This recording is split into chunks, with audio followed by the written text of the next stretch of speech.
Como decimos siempre, siéntese mejor que tu casa, porque esta es la casa de Dios. Y les quiero leer un versículo de la Biblia y si alguien quiere buscarlo, es Filipenses 2, 6 y 8. Y dice, el cual siendo en forma de Dios, no escatimó en ser igual a Dios como cosa a que aferrarse, sino que se despojó a sí mismo, tomando forma de siervo, hecho semejante a los hombres, y estando en la condición de hombre, se humilló a sí mismo, siendo obediente hasta la muerte y muerte de cruz. Y hoy les quisiera hablar de cómo a muchos les gustaría vivir una vida buena, ostentosa, una vida... A todos nos gusta lo bueno, ¿no? Y a veces cuando estamos aquí en la casa de Dios y queremos servir a Dios, pensamos que eso es lo que Dios quiere para nosotros, que seamos ingenieros, médicos, y no está mal, está bueno, pero el que no lo es, también Dios lo llamó y lo puso aquí. Y no es eso lo que marca nuestra vida en Dios. Y les voy a comentar algo, porque si alguno no ha tenido la posibilidad de leerlo o de estudiarlo. La vida sencilla que tuvo Jesús en la tierra, cuando estuvo aquí en la tierra, para después ver cómo cada uno de nosotros estamos reflejados en su vida. Dice, vamos a orar para comenzar. Señor y Padre, te damos las gracias por este tiempo, Señor, y te rogamos que seas instrumento para que nos ayude a llevar tu palabra y que cada uno de mis hermanos la pueda entender, Señor. Gracias te damos por este tiempo, Señor, en el nombre de Jesús. Amén. Dice, he aquí un hombre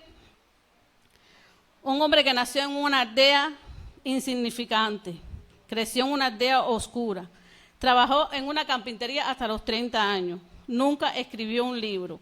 Y cuando estaba preparando esto, alguien me dijo en mi casa, y la Biblia fue inspirada por Dios, pero él no la escribió. Nunca tuvo un puesto importante, nunca formó una familia, nunca fue a la universidad. No veo bien. Nunca puso los pies en una gran ciudad. Nunca viajó a más de 300 kilómetros de su ciudad natal. No hizo ninguna de las cosas que generalmente acompañan a los grandes. No tuvo más credencial que su propia persona. La opinión pública se puso en su contra. Sus amigos huyeron, lo negaron, lo entregaron, lo traicionaron. Fue entregado a sus enemigos y tuvo que soportar la farsa de un proceso judicial. Lo clavaron en una cruz entre dos ladrones.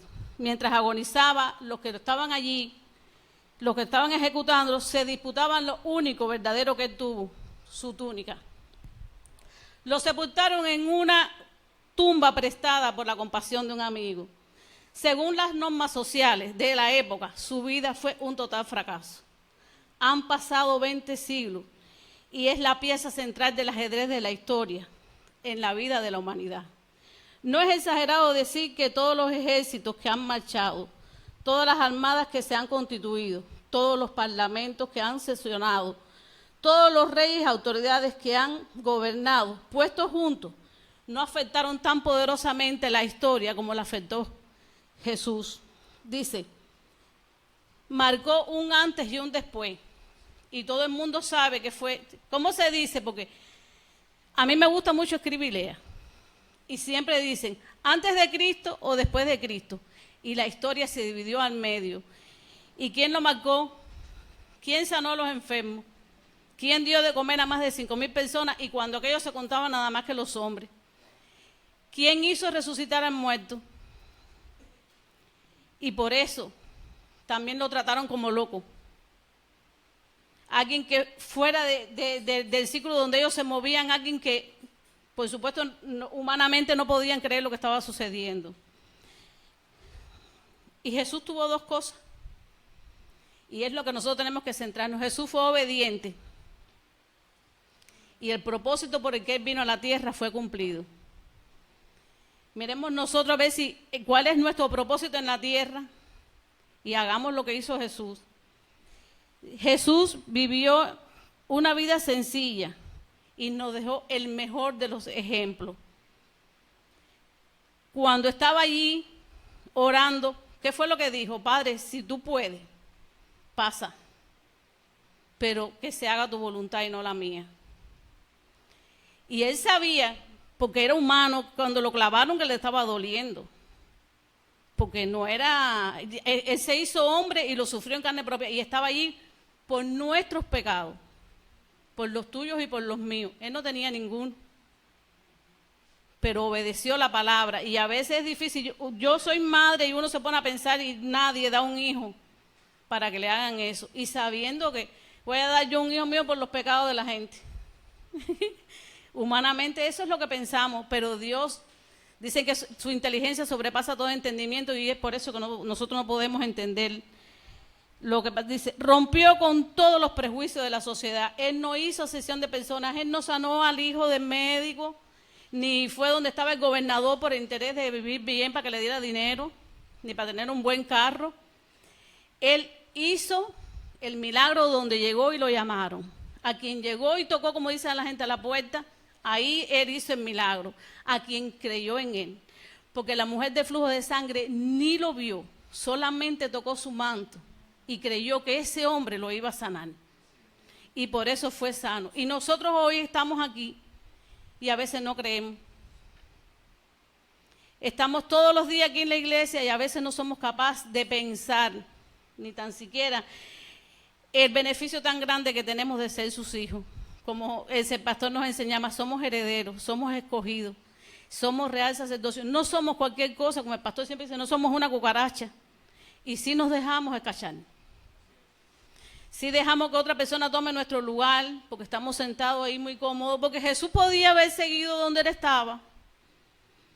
Él era el Hijo de Dios, gozar de todos sus beneficios y no venir aquí a la tierra, a estar trabajando en una carpintería, a estar pasando mucho trabajo, porque él no tenía necesidad de hacerlo. Y nosotros si nos sentamos en ese banco y no nos mueve nadie, y nos dicen una capacitación para los grupos pequeños y nadie se mueve. Y queremos llevar la palabra de Dios porque es el único. Lo único que Dios nos dijo, vayan y lleven la palabra de Dios a toda la tierra. Y no lo hacemos. Y a veces nos acordamos de Jesús cuando entramos por la puerta para adentro. Y no tenemos que estar, el vecino de nosotros también le hace falta a Jesús, porque a nosotros nos hizo falta en su momento. Jesús tuvo una vida sencilla. No tuvo grandes cosas, la única túnica que tenía, hasta se estaban fajando por ella, mientras él agonizaba allí. Pero nos dejó el mejor de los ejemplos, su obediencia. Enfocado en es como cuando tú vas a pescar, si yo no me llevo un pescado no me voy a ir de aquí. Y me llevo aunque sea un pescado, pero yo me llevé el pescado porque yo fui con ese objetivo. Y hoy Dios te dice, ya yo te dejé mi ejemplo ahí para que tú lo vivas, para que tú lo lleves, pero para que tú lo hagas. Para que tú hagas como yo lo hice. Para que otras personas también puedan conocer, porque quizás no me conozcan por mí, pero lo conozcan por Mérida o por Pilar. Porque a veces tú le hablas a una gente.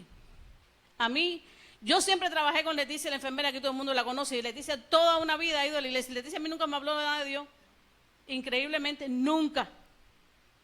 Y un buen día el pastor que entró nuevo me dijo, hay una visita, vamos, aunque sea para que llene el puesto. Y yo fui porque a llenarle el puesto porque me iba bien con ella. Y ese día marcó un antes y un después en mí. Porque como lo marcó en la historia, también Cristo marcó un antes y un después en ti. Ya no somos los mismos de cuando empezamos en la iglesia. Y tenemos que ir todos los días un paso adelante. Que es difícil, que nos cuesta la vida, que hay problemas. Jesús también lo tuvo.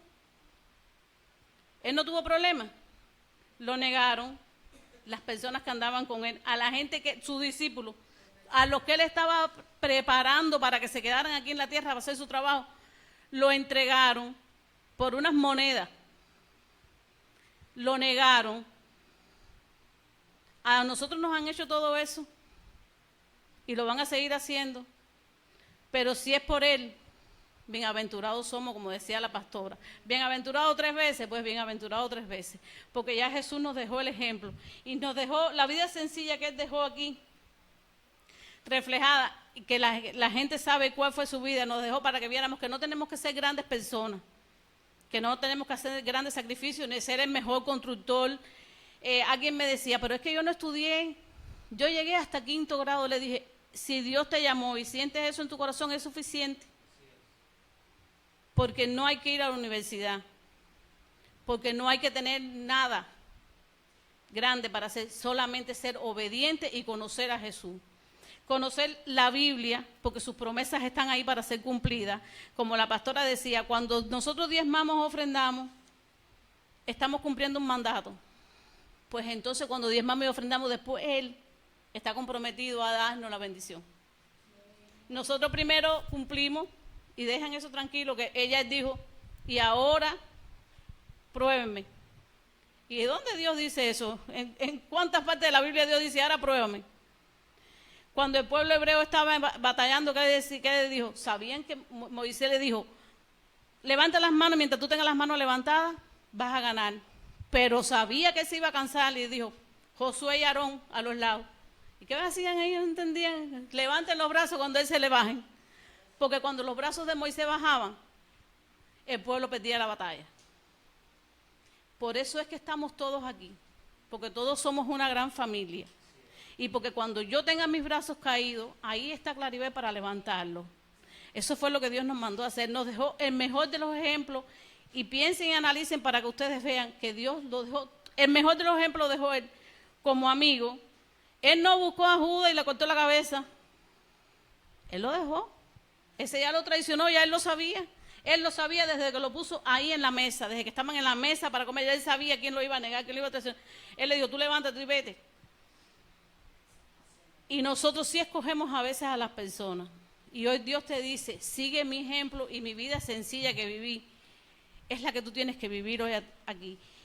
Y cuando tú vivas eso, entonces cuando tú vas a mirar así para atrás y vas a decir, ya yo no soy aquella misma que me acomplejaba porque alguien me miraba. O porque alguien dijo que yo no tenía la capacidad para estar aquí. Es lógico que no la tengo, porque si no es con la ayuda de Dios, yo no pudiera estar parada aquí, porque ustedes no saben lo que me cuesta a mí esto. Pero le doy gracias hoy a Dios porque estoy aquí, porque me usa para llevar la palabra. Y quisiera que siempre piensen y analicen qué haría Jesús ante una circunstancia, ante un problema. Porque Él nos dejó el mejor de los ejemplos para que nosotros lo siguiéramos. Y me gustaría que todos, por un minuto, pensaran qué Jesús quiere para mi vida, que yo haga. Dice la palabra de Dios que, fíjate que si Dios es sabio, que Él no dice que yo voy a traer 20 gente a la iglesia, que con uno que yo traiga ya es suficiente. Porque Él sabe que nos cuesta.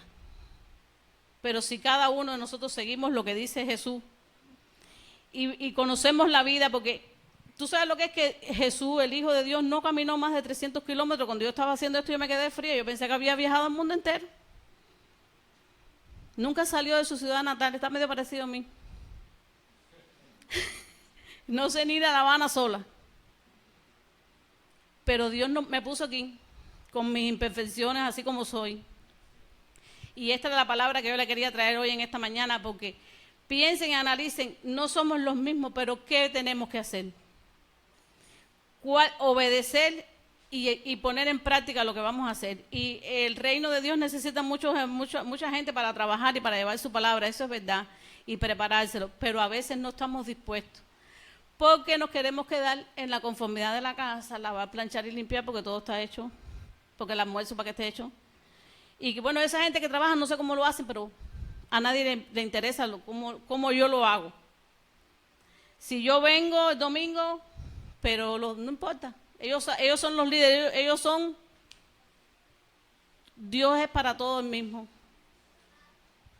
Y esa es la palabra que le quería traer en esta mañana para que vean que Dios sí marca un antes y un después en nuestras vidas. Y Jesús marcó un antes y un después en tu vida y en la mía. Porque ya no somos los mismos de antes.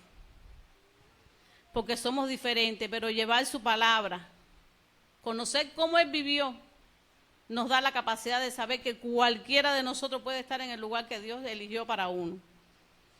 Lo que hay que hacerlo. Y que a todo el mundo le cuesta estar en un lugar, en el lugar que Dios escogió para ti. Y hoy yo les quería hablar de eso para que vean que para Dios nadie es insignificante. todos somos grandes para Él. Él nos escogió a nosotros, no nosotros los escogimos a Él. Desde que estábamos, dice su palabra, en el vientre de nuestras madres. Y hemos pasado por muchas dificultades, muchas cosas. Jesús también las pasó. Y quisiera que esta palabra les sirva a todos y que todos piensen y analicen cuán importantes somos para Dios. Quizás para nuestros familiares somos lo peor. Estamos hasta locos. Pero para Dios somos importantes. Y Él nos escogió para llevar su palabra a cada rincón de la tierra. Él nos prepara y Él nos capacita. Lo que tú tienes que obedecer y cumplir el propósito con el que fuiste llamado para estar, por el propósito por el que estamos aquí. Y ahora vamos a orar porque, Señor y Padre, gracias te damos por esta palabra, Señor. Te ruego que a cada uno de nuestros hermanos le haya llegado a su corazón, Padre. Gracias te damos por el inmenso placer de servirte, Señor. En el nombre de Jesús, amén.